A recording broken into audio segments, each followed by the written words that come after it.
right, this is the episode 1 of the Street Cop podcast. I brought Tom Rizzo in because he's not only an instructor here, but he's also a dear friend of mine. Our families are very close. So, without further ado, Tom teaches leadership, professionalism for street cop training. He is a captain at a police agency, and he is probably one of the most impressive speakers I've ever seen in my life. So, without further ado, ladies and gentlemen, my pal, Tom Rizzo. Thank you. All right, so we took a few questions from the group today regarding what they wanted to hear out of this podcast from Tom Rizzo. So he always gives good answers. That's what we had him for the first guest. I don't know if people want to hear from me necessarily right off the hop. So we'll go right into the questions for Tom Rizzo and leadership, regarding leadership and police work. And the first one is from Dean Pinto. Dean's a great guy. Dean's been a supporter of street cop training since the inception, since the beginning. He says, how do you cultivate the team win mentality, knowing there will always be that 10% lurking to drag others down with their negativity, lack of effort based on for self / individual wants and attitude? I mean, I have a little bit of an answer on this too, so I'm going to let you go first, and then I'll see if I can parlay off of it. Go ahead, Tom. Okay. So, yeah, good question, right? And what I've always taught is the 90-10 rule. 90% of your time is spent on 10% of the people, unfortunately. And research actually shrinks that number. And research indicates more of a 5% that you really can't affect, no matter how good you treat them, no matter what you give them. They have their own insecurities and their own demons that they're battling. Selfishness, unfortunately, is something that is a plague in our career, in our industry. My personal opinion, though, is I don't give them the time and the attention. I give the time and attention to the people that I think deserve it. And we have so many B students that we could develop into A students with just that little bit of TLC. But unfortunately, it just is inherent with supervisors that we tend to just, veer into the direction of dealing with those problem ones and the problem children. It's just unfortunate, though, because all that does is breed further attention, and then it gives more initiative for them to continue acting the way that they act.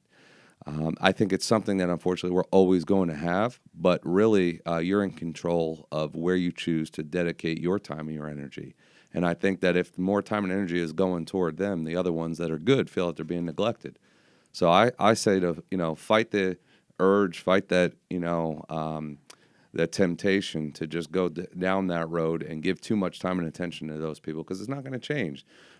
Always leaving your door open, though. If they choose to turn the light switch on, you welcome them with open arms. And the only way to do that is to make it seem like it's a better road ahead by being, part of the good group. Tommy's voice sounds like warm, hot chocolate in the winter. I mean, it is an amazing voice. I've got lost. And if you're trying to put a baby to sleep, this could be the right one. So I hope I'm not putting you to sleep. I'm going to read the question again. I'm going to give you my perspective on it. Not trying to steal any thunder at all. I'm sure that people wanted to hear from my perspective as well as Tommy's.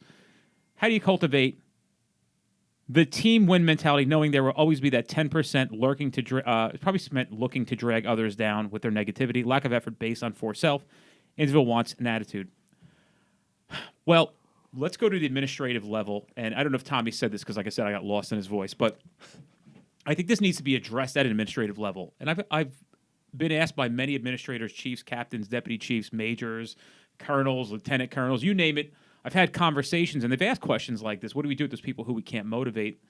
And it really does begin with the person at the top, the leader, to address this issue, to understand first that you have an issue, and secondly, then to begin to address it. And I don't think getting into a battle with the people who aren't happy is going to solve your issue. I think it's trying to find out what makes those people happy, what makes them tick, right?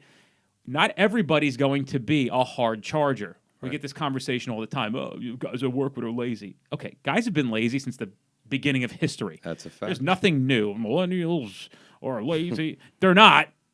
The culture of your agency is laziness, and they're going to gravitate towards culture. So it's not a game of starting a war with these people because you can't get rid of them. So it's a game of what are they looking to get out of it? And also, I think on the other side of the coin is to communicate to those in your agency that, look, we all are on the same team, but pick and choose who you want to be. Don't go along with the culture of somebody else because you think they're cool. I tell people that all the time. I get that question. Hey, I'm going into field training. What should I look out for? Look out for figuring out who you're going to be friends with at work, right? Like that's what it comes down to. Like figure out who you're going to be friends with at work. And by the way, the guys who don't do anything aren't bad people. Sure. They're just not motivated, hard-charging workers. That's not their dynamic or DNA. I started in corrections. Dude, I look at that now and I'm like, man, that literally was killing me because, dude, I sat in a chair all day. I mean, that's for 8 hours, sometimes 16 hours. Mediocrity is okay. Right. Yeah. Like, it was brutal. I don't let somebody tell you anything different about corrections. It was brutal. I was just sitting there trying to figure out how to occupy my time. And for somebody like me who's productive, who couldn't stop, that's my normal, right? But some of the other people, it's not their normal. And, especially in New Jersey, we don't have the ability to just get rid of people because they're not performing. Rather than trying to lock horns, try to understand what they want and try to accompany that, like appease them. You can win the hearts and minds of probably everybody.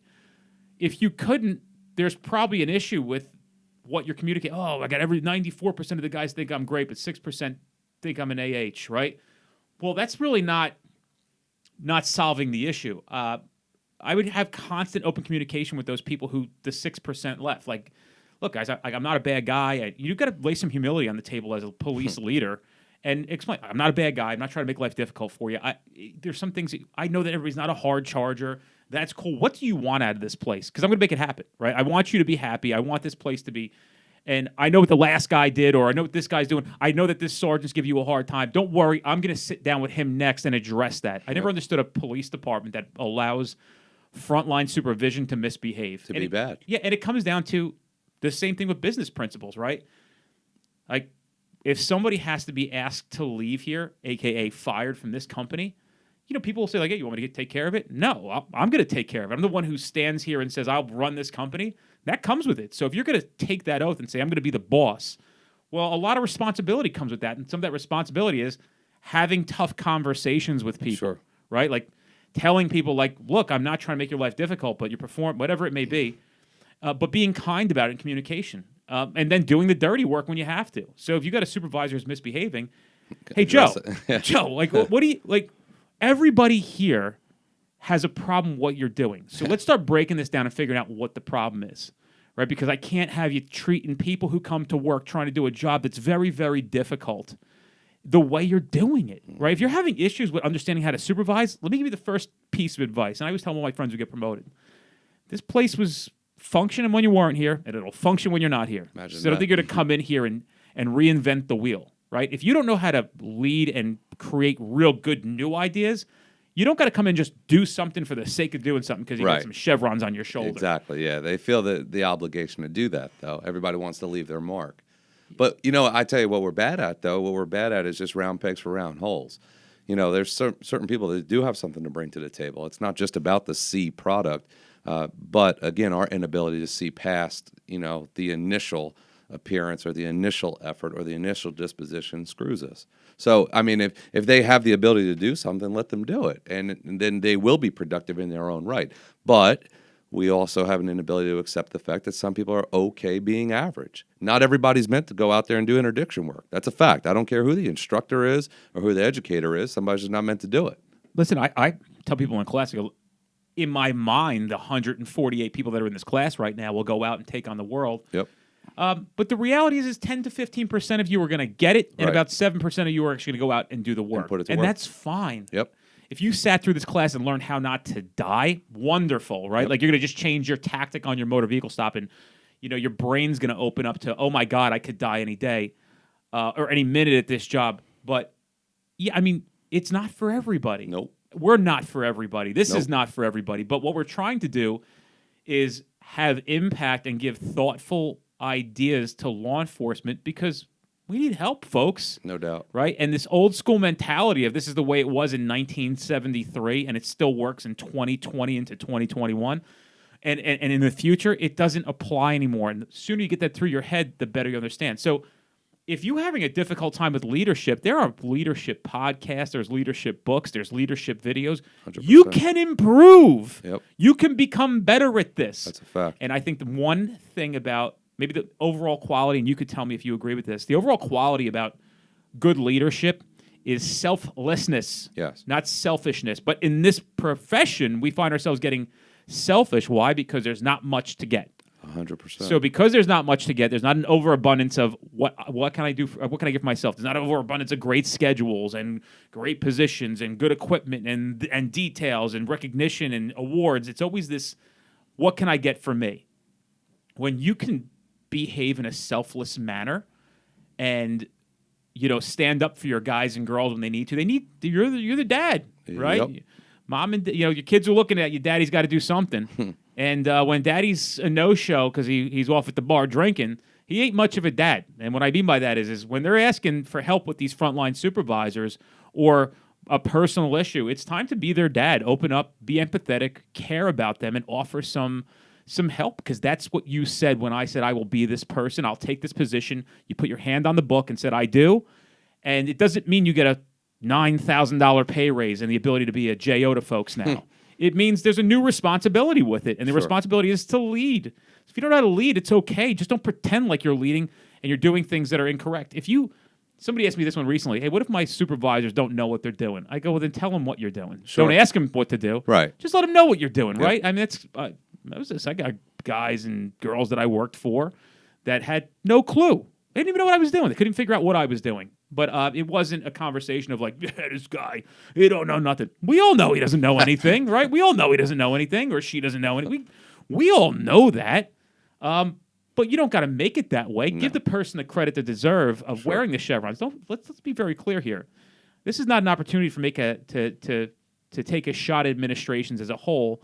We don't have to fix the people who are doing a good job. We have to address the problems and the issues. And by the way, the people who are doing a good job, if it wasn't for your valiant efforts, your selflessness, working the holidays so the guy could have time off with his family, taking the extra shift because this guy got beat up on, whatever it may be, we want to say on behalf of everybody in law enforcement, if it wasn't for you, the job would be impossible, because it balances out the other people who took this job because they needed a job and took a promotion because they wanted to get more money and a better schedule. And that's unfortunate. And that's what we deal with. And that's where a lot of the dichotomy of how do we get this better? Who are we fighting against?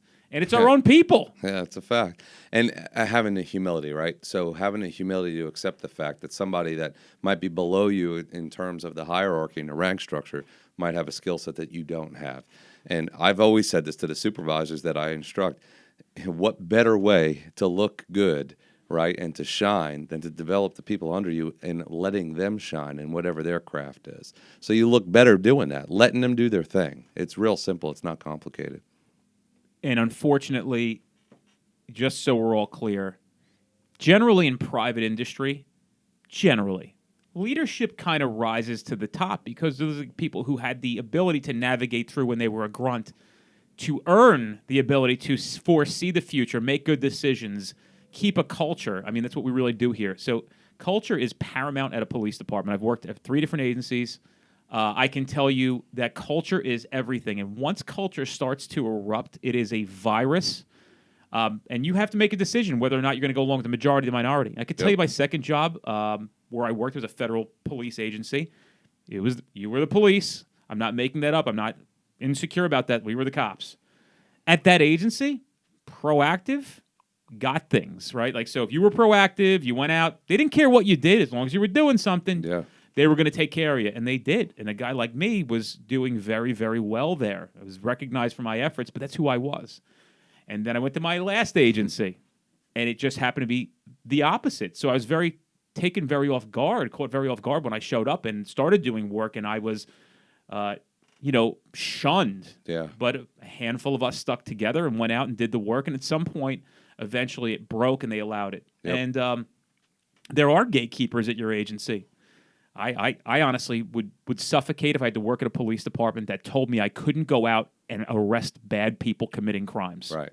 I just don't understand that. But we're not indentured servants either, right? So you always have the choice. And I tell people this. I'm not saying some people have easier choices than others because of a lot of the dynamics, but you have choices though, right? And I'm with you. If I worked for a police department where, being proactive was the antithesis of what they expected, I wouldn't stay. Only because I know whatever, fringe benefit that you're enjoying by being a part of that department is going to turn out in the long run to be your detriment. That's a fact. Well, I said we would answer 3 questions, so let's go on to question 2. Okay. How can sergeants handle the "I've been here for 20 years and you can't make me do shit" officers who suck the morale off the shift and leave a long-term impact on newer officers? For example, at my old department, they would assign newer officers to each shift to spread out the experiences. This put new officers who would have been good cops on days where they would have been bullied into not being proactive and taught how to avoid work. Now those officers are worthless and bitter with 3 or 4 years on and 25 to go. So again, I go back to what I was saying before about this is where the frontline supervisors are so important, and round pegs for round holes. Now, I coined something I call the garbage man theory, and some people get upset when I say this, but I don't mean it literally. I come from a blue collar family. I mean, my father was a bus driver in New York City. It's not like I think that there's anything wrong with that profession. But my point is this: the world needs them, right? So again, it's shifting your focus and your time and energy and your innovation onto those that matter. So what I've done through my experience with those types of officers, never treat them poorly. You always want to treat your people like they're good people. And again, empathy is always the cornerstone of what we do. But they would be my radio guys, right? Those would be the ones that, hey, you're going to answer and you're going to respond to the less salacious type things that these other officers, those younger ones especially, want to go out and do. And what does it do? It frees up their time for them to flourish. It doesn't matter if they want to be interdiction, traffic, street crime type thing, quality of life issues, but it frees them up of those mundane tasks that those guys could then go and handle. I always say this: I don't believe in forcing, but my thing is, if you're going to win on some days, and this is where humility comes into place. So some days they might be able to sit under a tree and read a newspaper. That's the course that they've chosen. But more days than not, you're going to win, where those guys are going to be handling the neighbor disputes, the alarms, the BS domestics, while your proactive officers are getting out there doing what they want to do and actually doing the police type of policing we believe in. So I always say that if the younger officers see your attention being, the constant tug of war, those guys will inevitably win by you becoming frustrated. And then what? You have no time and energy left for those young proactive officers. I'll give you my take on it. I'm going to read the question again. It says, how can sergeants handle the "I've been here for 20 years and you can't make me do shit" officers who suck the morale out of the shift and leave long-term impact for newer officers? Yeah. Here's a story.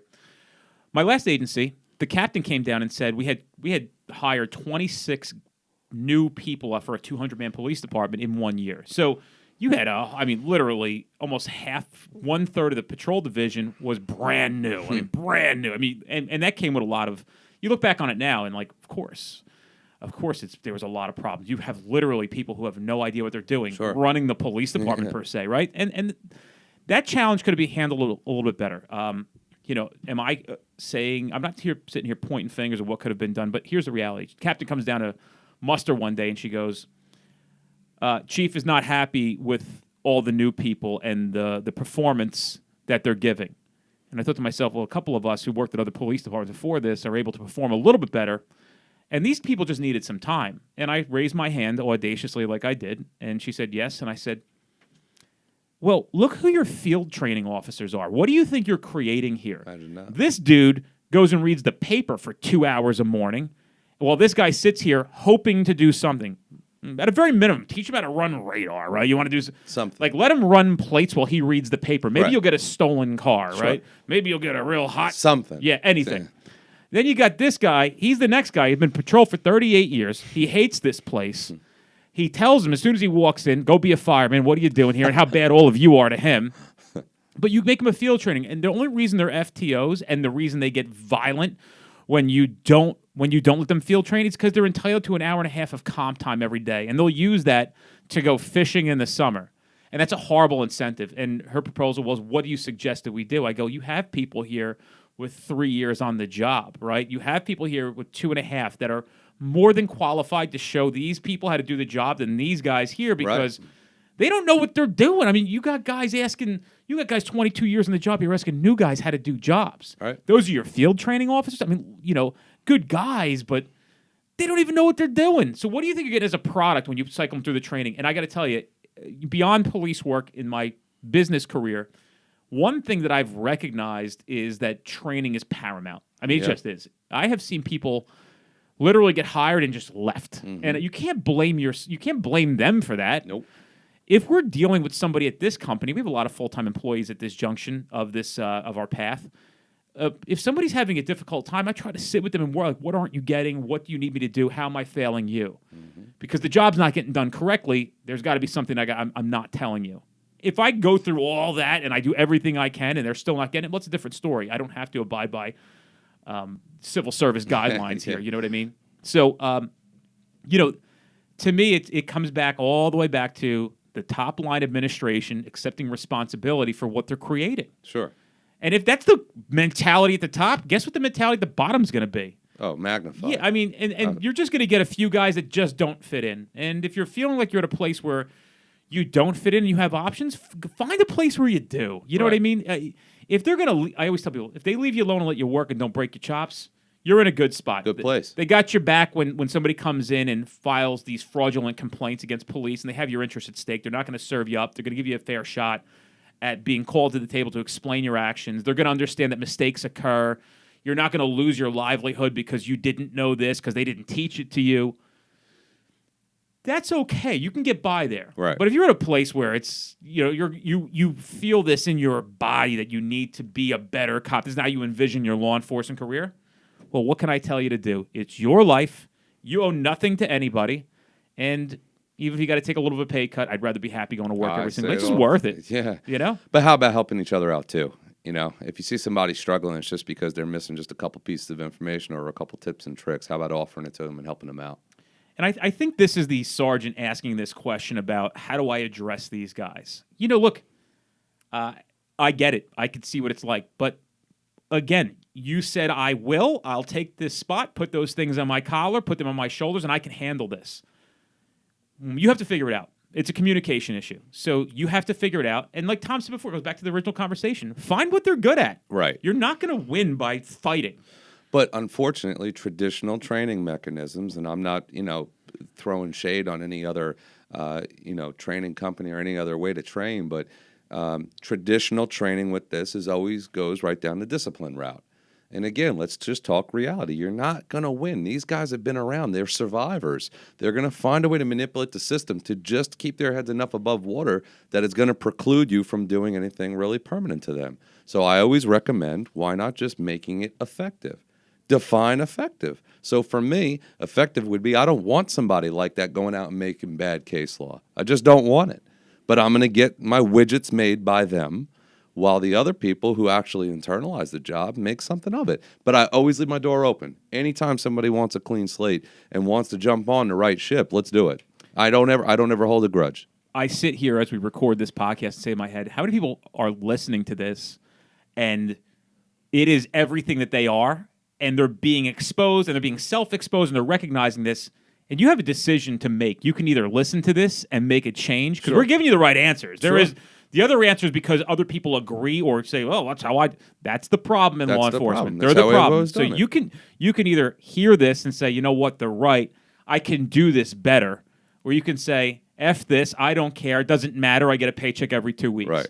And then when you sit there and you complain that all the stuff you see on the news is against police, don't forget your ass is part of the problem. No doubt. You are part of the problem personally. So take responsibility. We can implement change if you choose to. And that's where you don't have to act cool in front of your friends. Well, this is the way it's always been here. Enough with that line, for the love of... If there's anything worse in the world to hear, I mean, Sloan Kettering, it's written on the walls. The most dangerous phrase in the world is, this is the way we've always done things here. We have to be innovative and growing and constantly changing. And part of that comes with the way you have to navigate. This is a business. The best business leaders are the best communicators. That's a fact. They're selfless. We do things here. We try to build leadership here and build people who are self-sufficient and can do their own thing and feel accomplished. This is principles. You don't got to find a police book to get this. You can go on YouTube and watch videos on leadership. You can improve. I often think if and when I would have been promoted, had I not had the outside education that I've received, that I've sought out myself, how I would have behaved. You'd be stifled. It's not that you'd be bad at it, but I always say, if you want to blow your mind and expand your capabilities, far beyond what we learn traditionally with law enforcement. You have to be able to open up your perspectives to non-law enforcement mechanisms. I mean, there's just so much to learn from some of these great business minds. Here's a good one, and this will be number 3. It's from Jim on Facebook in our group, streetcoptraining.com / I'm sorry, it's actually facebook.com / streetcop. I think it's for Street Cop Training. I think it's Street Cop. I don't know. It's our first podcast. Give us a break, folks.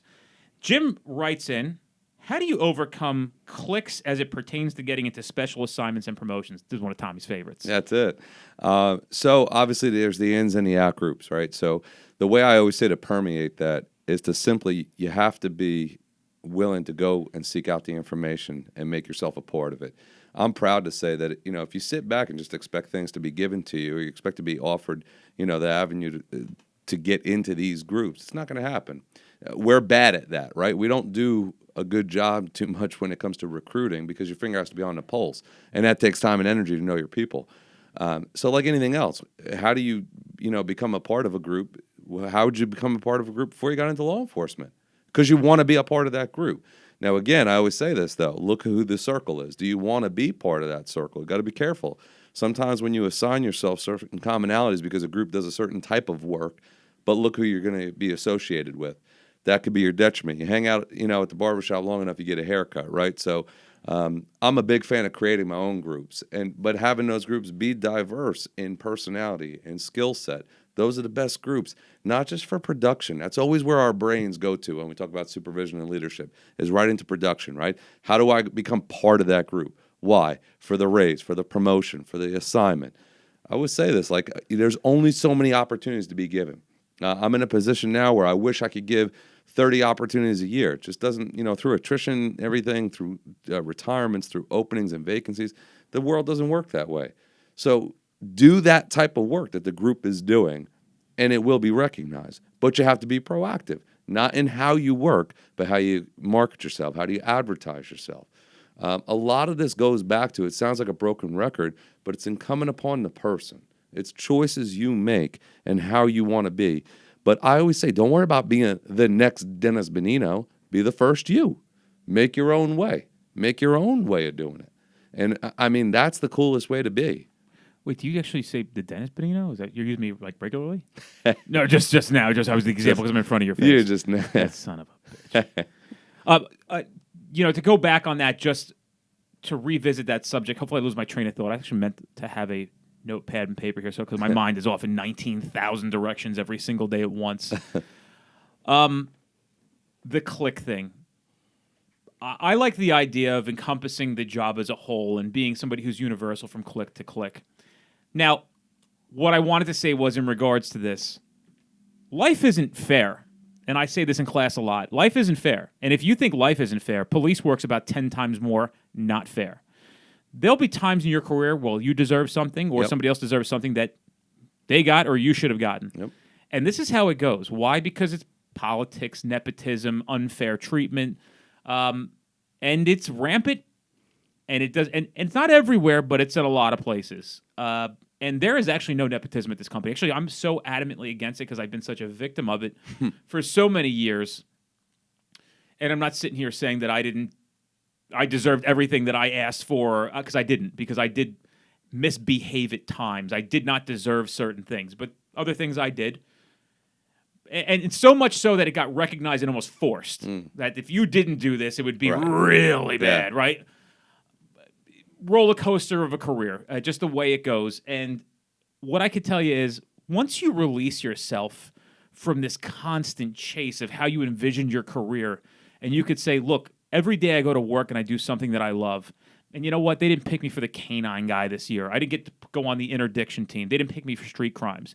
Oh, it's effed up that so-and-so's daughter got picked for this and I didn't, and got moved around, blah, blah, blah. All these things. When you can release yourself from that and say, you know what? I don't care. I like this job. When I stopped chasing the carrot midway through my career, life got easy. You guys say, I would go to trainings and there'd be 6 guys from my PD at $300-$400 training courses that I paid out of pocket, paid for my own hotel room, and took my own vacation time for, that they got to come on the house, per diem food, and I was 5 times the production that they were, and I just didn't get angry with it, right? I laughed, because I chose me. They didn't choose me. I'm Right. not waiting to get picked. Yeah. I am not waiting to get picked. But that also establishes a ton of credibility for you as you move up. You know, I had to learn the hard way. I say this all the time. I'm a recovered jerk when it comes to woe is me. And yeah, it comes with maturity. I used to 100% be the first one to say, why not me? Why not me? I deserved it. I was the better pick, because we all view ourselves that way, right? But man, do you establish a ton of credibility when how you react and persevere through trials and tribulations, right? You establish that credibility because you're going to be in a situation then moving forward and have to counsel somebody when they didn't get what they wanted. So when you have that personal, equity that you could say, hey, listen, this happened to me too. And it wasn't fair when it happened to me. It doesn't taste good. You're not going to be happy about it. I get it. But trust me, there's 10 more times eyes on you on how you're going to react to not getting it compared to how you react when you have a blessing, right? Nobody says, why me, when they win the lottery. Nobody says, oh, I'll have to pay taxes. Instead, everybody always thinks that they're getting gypped instead of counting the blessings that they have right in front of them. Yeah, and you know what? You are not in charge. You're not in control. You Yeah. have signed it over to this police department, and Yeah. unfortunately, when you do take it, they are in control. It is not a fair place to work. Nope. And I often say in class, how many people work at an agency where it's fair to get promoted, and nobody raises their hands ever? And I said, and I say, that's what the point I'm trying to make. When you already know that the game is stacked against you, Sure. right? SOPs weren't designed to help you; they were designed to hurt you. Nothing about an SOP. Nobody's ever read SOPs and knew how to do the job, right? It's just the way it goes. It's very, very infrequent. But we've created it. Yeah. We've created that environment. Yeah, that's right, and that's the culture. And people want to know why this and why we can't get people. Of course you can. Like, look what you've done. And are you? And the last thing I have to say before we continue to end or progress to the end here is: are you helping or are you hurting? Which Right. one are you? Are you acting selfishly or are you acting selflessly? Which one is it? You got to make a decision. Does it really matter that you get the same paycheck every 2 weeks, or does it matter that people are going to remember you as the person that they appreciated or the person that they hated? There are people that I worked with that have since then retired, and you hear about two people when you leave a police department. Yeah. The biggest AH there ever was and the greatest guy or girl there ever was. So you get two people that are remembered. And I mean, it's carried on for decades. We still hear about the guys from '86 who were the biggest AHs. Oh, he was the worst. Yep. This guy, I like when that guy got asked to leave, thank God. Who are you trying to be, and why are you okay with that if you are the bad? How does somebody personally live with being the bad guy? And don't lie to yourself. And I used to have a guy that I used to work for who used to go, being a captain's it's a tough gig, and I got to make some decisions that are unpopular with folks at times. I go, well, you're also effing everybody over all the time. So, like, you can keep telling yourself the story you think you want to hear, but everybody in this place knows you're full of shit, and you can't hide that, right? Like, so that was his big excuse. I got to do things that are unpopular at times. No, you could do a lot. You do nothing that's popular. There's nothing here that you've done that's popular. Right. It's all a balance, right? Yeah. But leave a penny, take a penny, right? Those dishes. Which one do you do? Do you leave more of them or you take more of them? Are you leaving your thumbprint? When you talk about the guys that everybody remembers after long after they've left, it's because they're felt, right? They're felt in the fabric, and it's because they've left that influence on. They were worried about being a legacy, not leaving a legacy. So just be that legacy, and it's all about leaving more pennies than you take. And yes, there are unpopular things you have to do, but define popular. It's unpopular because we don't allow people into those perspectives. We don't allow them as stakeholders into that decision-making process. So what? Ignorance is bliss. I always say they let the threads go to their heads, and the rank becomes them instead of they become the rank. So I always caution against that, and it's just about we're in the business of people. You want to see, the public have a better perception of us. Well, then we should treat each other better first. It doesn't work the other way around. Right. And dude, like, if you are somebody listening to this and this is ruffling your feathers and making you upset, we know who you are. Yeah. You can't hide it. You think in the state, let's take New Jersey where we are right now. You think we don't know what agencies are run by good supervision and what? It's no secret. No. Who's all messed up. Yeah. Who's run by lunacy, and Yeah. you can just continue to tell yourself the same story. Yep. Oh yeah, they don't know. They're not this. They're not. They don't know. Yeah, those guys over there at Street Cop. Who are you crying to? Who are you trying to profess your story to? The only people you're going to find are going to listen Are there other friends that are misbehaving in the same? We watch it. You Yeah. watch in this profession who gravitates toward another. You've got people from this company who are, in my opinion, some of the greatest humans that I know in this profession. And then you look at other places and you can tell when they migrate together. They're fake to each other. They're backstabbing. They're talking shit about other police training companies.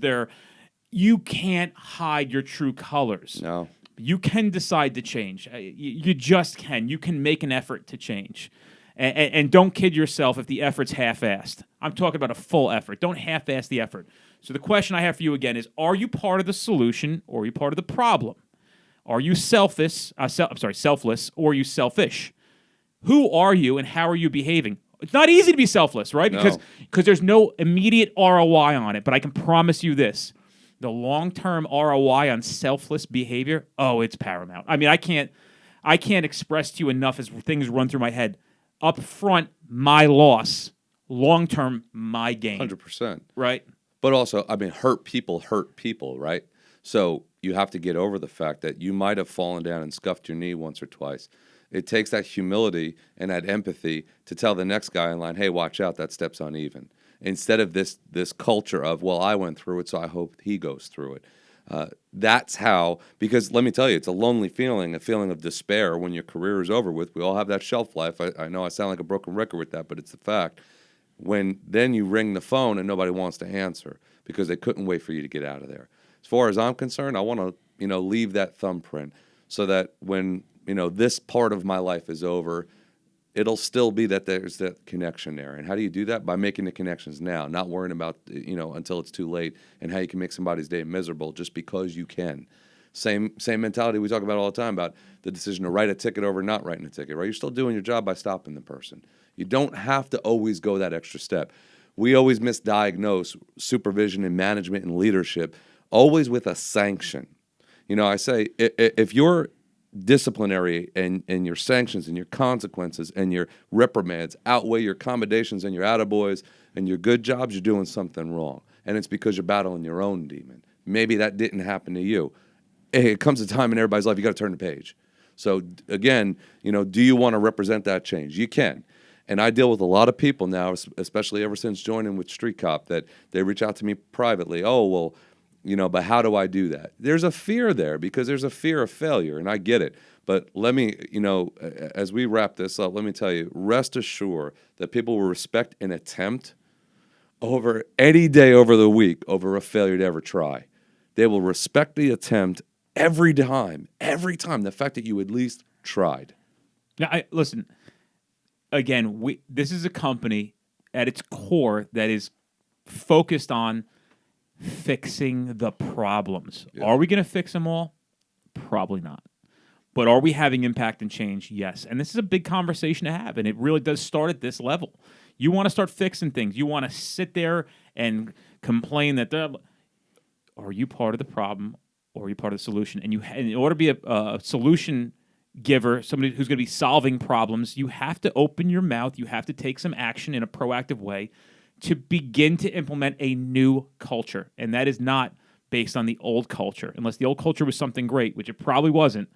There's just a different way it's done now. And when we can get people don't like this, but eventually, like I tell everybody, we get this in class. You should tell my captain. You should tell my lieutenant. You should tell my chief that. And I respond with, I am telling every captain and chief and lieutenant and sergeant right now.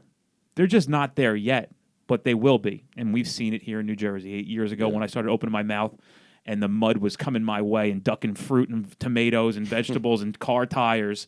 I just kept going at it. I was tenacious. I ignored the noise. And now we have all those people who were there listening 8 years ago who are your chiefs, captains, lieutenants. You know what's happening? That's what's happening. Not everywhere, but enough. Enough of messages from chiefs that say, I was there when you started talking. I loved your message, and I'm here now. Now you got some big boys in your corner. Yep. And we do. And we've won the hearts and minds of a lot of this state, a majority of the state. The ones we haven't won, I don't try to sell to people who are unsellable. I don't try to cry on deaf ears. We'll just wait you out. You ain't going to be there forever. And then the next person who comes along, if I can get in their ear and they're going to be the part of the change that matters, well, then my job has been accomplished. But always there to help. Right. Never turn around and say, oh, sorry, just because you're not, wearing one of these shirts. The door's always open. And I think that's what separates us, is that ability to, we answer the phone, we answer the messages, we answer the questions, and it's not about, nickel and diamond anybody. It's because your heart's in the right place. I think that's what separates it, and that's a culture thing that I think is contagious, and contagious in a good way. I don't think that the majority of us and the supervisors and the leaders and the chiefs, they're not bad people. A lot of them were just never shown the way. Right. And change in our industry is something that's not something that comes about easy. And I get it. I recognize it, as you do, I'm sure, before I did by doing this game. This is, it's definitely not the norm. It's far from tradition. And what do we find with tradition? A safety net. Doesn't mean it's efficient. Doesn't mean it's productive.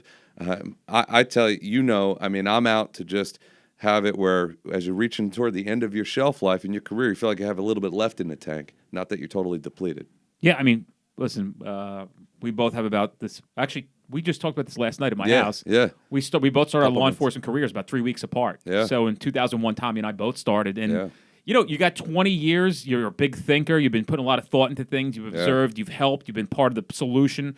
And so, it's time to start being part of that solution and saying the things that you need to say. So, yes, sir. Without further ado, I have nothing else. Tom Rizzo, very good friend of mine. Thanks for being here, Tom. And we'll have him back again. Your questions, keep them coming in. And this was episode 1 of the Street Cop Podcast. Hopefully you enjoyed it, and we will see you next time. Thank you.